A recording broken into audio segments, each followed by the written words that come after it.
I was looking at the documentary on YouTube about this mother who spent nearly 10 years with her daughter because due to medical malpractice, this young lady went into a coma. So what the mother did was read all her favorite books and music. She kept her up to date with whatever was happening in the neighborhood with her kids, because this young lady had kids. The kids' sports events, how they're performing at school, whether it's good and bad and all that good stuff. And as I was looking at that documentary, I started to think, if I'm in that situation, what would get me out of a coma? The first thing came to mind is the recording of Cissy Winans singing Great Is Thy Faithfulness, or Kevin Lavalier singing Your Destiny. And if that don't work, the entire soundtrack from Saturday Night Fever, because I think those Bee Gees boys will do it. And if that don't work, the sure thing to get me out of a coma is for someone to whisper in my ears, "Paula, your coupons is about to expire." I will be out the bed so quick, fully dressed and in a CVS to redeem my coupon, that it will be a miracle for the doctors. I'm gonna ask today, what is your coupon? Let's vote. I went away in November, December for my birthday. And when I returned to New Jersey, jet lag and tired and all, within 2 weeks, I was back on a plane to Guyana.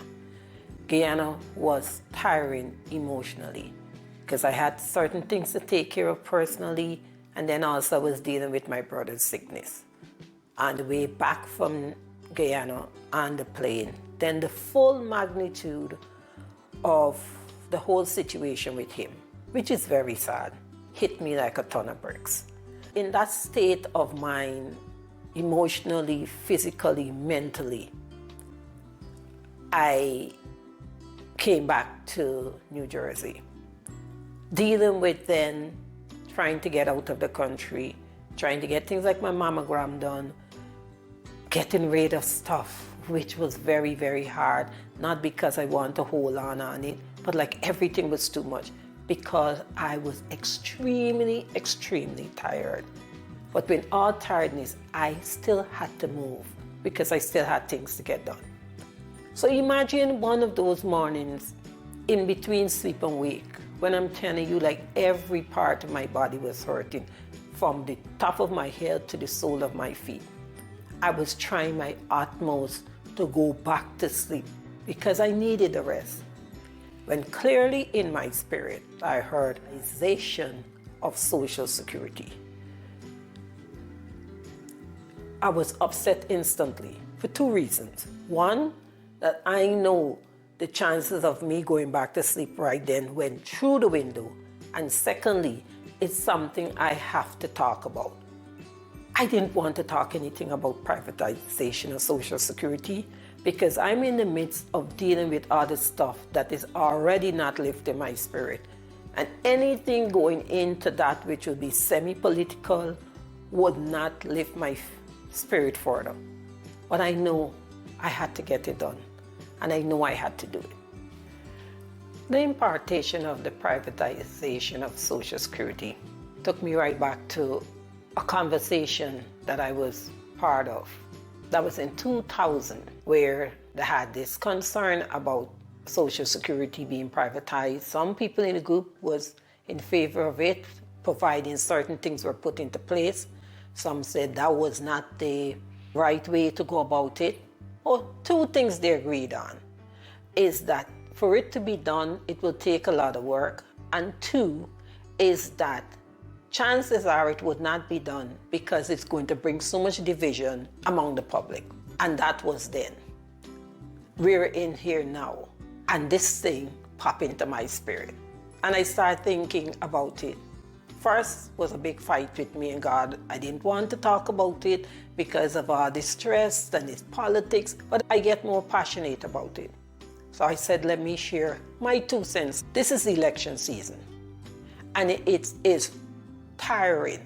It is so much of stress. In fact, it looked like you're never out of election season. It's one thing into the other. And there's so much things on the table. We have women's rights, we have climate change, student loan, housing, medical, education. There's a whole list of problems, not only in America, outside America, all the war and this and aid and everything. And that is what happens to us, because not every concern or every fight would relate to each one of us. I have no problem with child care. Abortion rights don't apply to me. Climate change might be around the corner. Teachers, I'm not in school, but they might have somebody else where everything is bother them. But let's focus on the two things that we know for certain. One, all of us, there's red blood going through our vein. Secondly, we all could be affected with our moon eyes. Let's look at it this way. Regardless you listening to this video as an American and you're living in Canada, New Zealand, London, Curacao, Costa Rica, Ecuador, Georgia, Albania, wherever you are, either you personally is collecting Social Security, or you have a parent, you have a brother or a sister, you have someone in your life, if their money is affected, chances are you would be affected too, because you might then have to supplement their income. As I said, this is something that is not new. It had talked about before. But right now we are in a climate where, guys, anything is possible. All the things that we had taken for granted, everything or the Constitution, and this wouldn't happen and that wouldn't happen. If we look at in the last 4 to 6 years, things that have never happened before happen. Areas that we never thought would be touched. And based on who is in government and how the Supreme Court or whoever in the state or whoever is the governor, it could go anywhere. But if we really and truly look at it, it's hardly in our best interest. No, it's hardly in our best interest, because even if, like, this is a touchy subject, but I'm going to talk about it. Even if you're a pro-life person, you're against abortion, okay.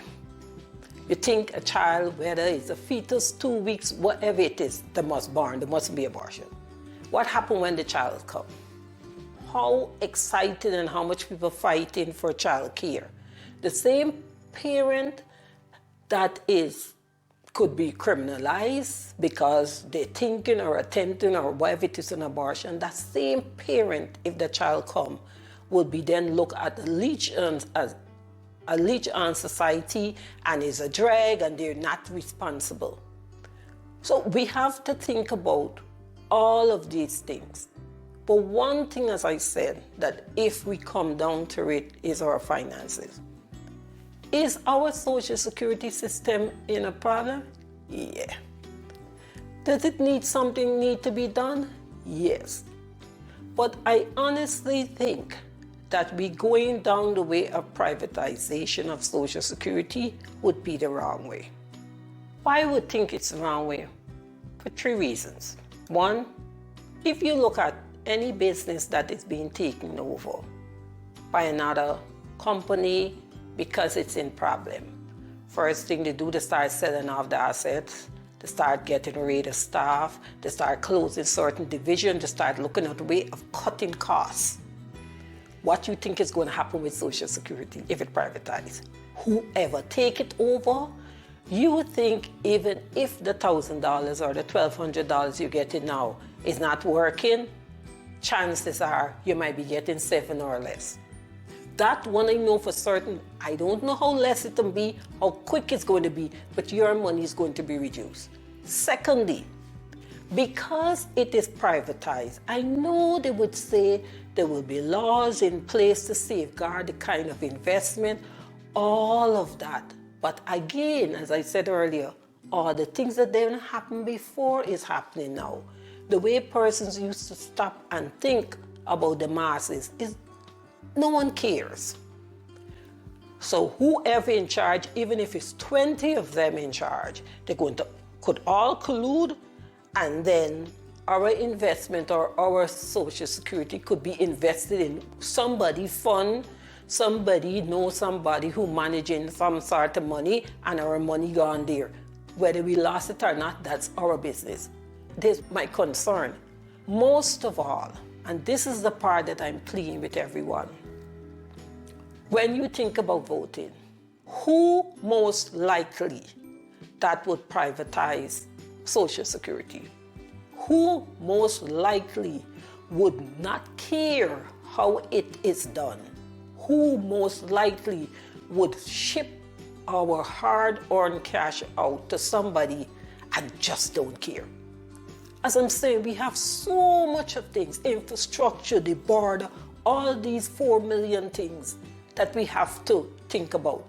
If someone is living in Paris and collecting taxes and collecting Social Security, the border isn't a problem for them, right? But what is the common problem would be for everyone who collecting, or myself who's like a year and 9 months away from collecting, is the Social Security. So when we think about in this year, which I think we should, regardless of wherever you are, get to your consulate, make sure you vote, is let us focus on one thing that is common among all of us, and that is our Social Security. This Social Security and things like unemployment that we pay for is still viewed as if it's a handout. It is still viewed that we're getting too much of it, and it somehow or the other should be reduced. As I said before, is the Social Security system in problem? Yes. They said by 2030, chances are they're going to run out of money, or our benefits going to be reduced by 23%. We're in problems. But what we have to do is start fighting for them to start correcting it. And who most likely to listen to us? Every other thing that is important. But you know what? If you don't have money, you would not be able to contribute to, for instance, women's rights. If you're in favor of Planned Parenthood, you would not be able to contribute, make any donation if you don't have any money. A whole lot of people are struggling right now with Social Security, and it's going to get worse.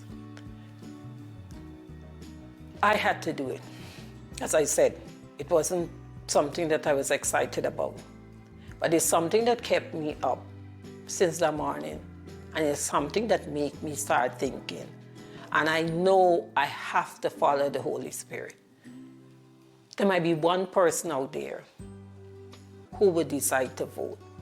We would say that whoever in charge, they're not doing enough. And they're not doing this, they're not doing that. But what we do, we don't hold them accountable. And let's even stick a pin. You know how much people who don't vote? A whole lot of people who would stand up in front of you and complain about whoever is president. They ain't doing this, they ain't doing that. Ask them if they voted.